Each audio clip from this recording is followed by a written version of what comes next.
देवादिदेव महादेव हा शिव समजून घेताना तपोनेश्वर यवतमाळ जिल्ह्यातील प्राचीन मंदिरापैकी एक तपोनेश्वर मंदिर हे अकोला यवतमाळ मार्गावर बोरी अरब गावाजवळ तपोनेश्वर महादेवाचे मंदिर आहे.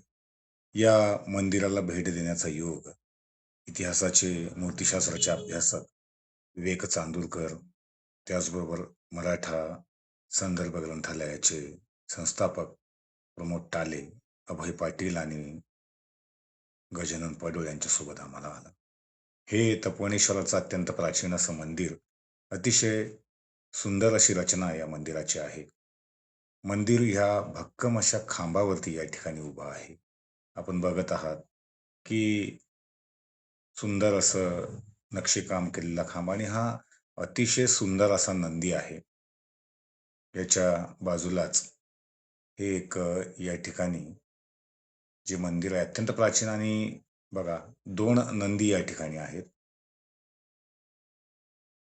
विद्रूप अवस्थेमध्ये बरेच तुटफूट या अतिशय सुंदर अशा नक्षीकाम केलेल्या नंदीचे. हे दुसरं एक मंदिर, हे सुद्धा शिवाचंच तपोनेश्वराचं मंदिर आहे. अगदी त्याचीच प्रतिकृती आणि यावरती सुंदर असे शिल्प कोरलेत.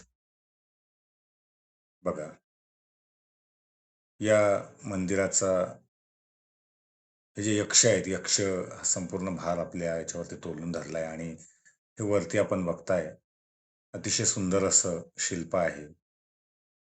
या दरवाज्यावरती सुंदर केलेले नक्षीकाम आणि हा तपोनेश्वर.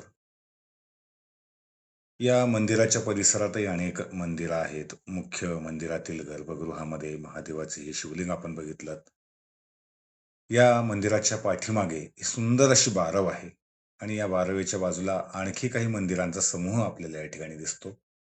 अनेक मंदिरं पडलेली आहेत, की जी संवर्धनाच्या प्रतीक्षेमध्ये या ठिकाणी आहेत. अनेक शिवपिंड या ठिकाणी दिसतात. हे मजबूत अशा शिळा या मंदिराच्या संवर्धनाची वाट बघतायत. हा परिसर संपूर्ण मंदिराचा समूह असला पाहिजे असं यातून दिसते. दगडी मूर्ती हा हा जो आहे, हा सुंदर असा बारव या ठिकाणी त्याचं संवर्धनाचं काम सध्या सुरू आहे.